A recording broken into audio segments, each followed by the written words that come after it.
सीना बोरा केस भारत के सबसे चर्चित और जटिल आपराधिक मामलों में से एक है। ये मामला केवल एक हत्या तक सीमित नहीं रहा, बल्कि इसमें पारिवारिक रिश्तों की उलझन, पहचान की सच्चाई, मीडिया ट्रायल, राजनीतिक कनेक्शन और न्यायिक प्रक्रिया की धीमी गति सब कुछ सामने आया। इस केस ने यह सवाल खड़ा किया कि जब सत्ता, पैसा और प्रभाव एक साथ हों तो सच्चाई तक पहुंचना कितना कठिन हो जाता है। आइए सबसे पहले जानते हैं सीना बोरा कौन थी। सीना बोरा का जन्म असम मेघालय क्षेत्र में हुआ। वह पढ़ी लिखी, आत्मनिर्भर और महत्वाकांक्षी युवती थी। उसने मुंबई में पढ़ाई की और एक मीडिया कॉरपोरेट फर्म में काम किया। बाहर से देखने पर उसकी ज़िंदगी सामान्य लगती थी, लेकिन उसके निजी रिश्तों में कई परतें थीं, खासकर उसकी मां इंद्राणी मुखर्जी के साथ। इंद्राणी मुखर्जी एक रहस्यमय व्यक्तित्व है। इंद्राणी मुखर्जी एक तेज तर्रार, महत्वाकांक्षी और प्रभावशाली महिला के रूप में जानी जाती थी। मीडिया इंडस्ट्री में उनका नाम था और वे स्टार इंडिया के पूर्व सीईओ पीटर मुखर्जी की पत्नी रही। इंद्राणी का अतीत जटिल था। कई रिश्ते, अलग अलग शहर और पहचान से जुड़े रहस्य। सबसे बड़ा रहस्य यही था कि सीना बोरा उनकी बेटी थी या बहन। ये सच्चाई वर्षों तक छुपी रही। रिश्तों की उलझन लंबे समय तक इंद्राणी ने समाज के सामने ये बताया कि सीना उनकी बहन है, बेटी नहीं। इस झूठ ने रिश्तों में अविश्वास और तनाव को जन्म दिया। सीना और इंद्राणी के बीच मतभेद बढ़ते गए, खासकर सीना के राहुल मुखर्जी, पीटर मुखर्जी के बेटे से रिश्ते को लेकर। यही रिश्ता आगे चलकर इस केस का केंद्र बिंदु बना। राहुल मुखर्जी और सीना का रिश्ता। राहुल मुखर्जी और सीना बोरा के बीच प्रेम संबंध थे। दोनों शादी करना चाहते थे। जब ये बात इंद्राणी और परिवार के अन्य सदस्यों तक पहुंची तो विरोध शुरू हो गया। कथित तौर पर सामाजिक प्रतिष्ठा, पारिवारिक छवि और अतीत के रहस्यों के उजागर होने का डर इस विरोध के पीछे था। 24 अप्रैल 2012 है।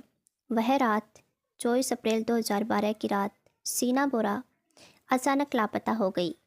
बताया गया कि वह दोस्तों से मिलने निकली थी, लेकिन फिर कभी वापस नहीं आई। शुरुआत में इसे सामान्य गुमशुदगी मान लिया गया। न कोई एफआईआर, न कोई शोर, सब कुछ असामान्य रूप से शांत रहा। एक सुनियोजित साजिश। बाद की जांच में सामने आया कि उसी रात सीना की हत्या कर दी गई थी। आरोप है कि इंद्राणी मुखर्जी, उनके तत्कालीन ड्राइवर श्याम राय और पूर्व पति संजीव खन्ना इस साजिश में शामिल थे। कथित रूप से गला घोंटकर हत्या की गई, फिर शव को महाराष्ट्र के रायगढ़ जिले के जंगलों में जला दिया गया। राज खुलता है 2015 है।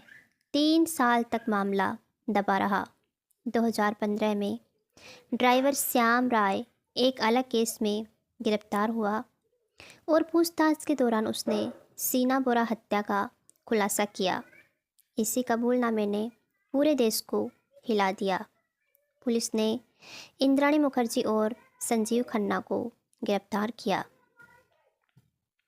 गिरफ्तारी और सनसनी। इंद्राणी मुखर्जी की गिरफ्तारी ने मीडिया में भूचाल ला दिया। एक हाई प्रोफाइल महिला बड़े मीडिया घराने से जुड़ी और अपनी बेटी की हत्या का आरोप।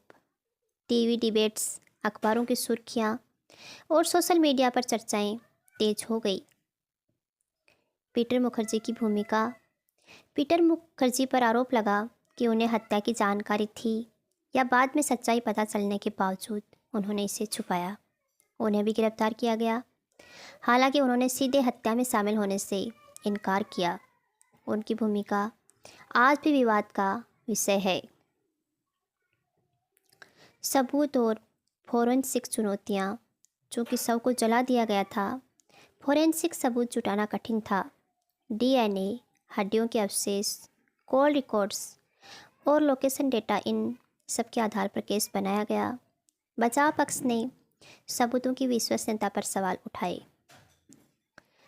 कोर्ट की कार्यवाही।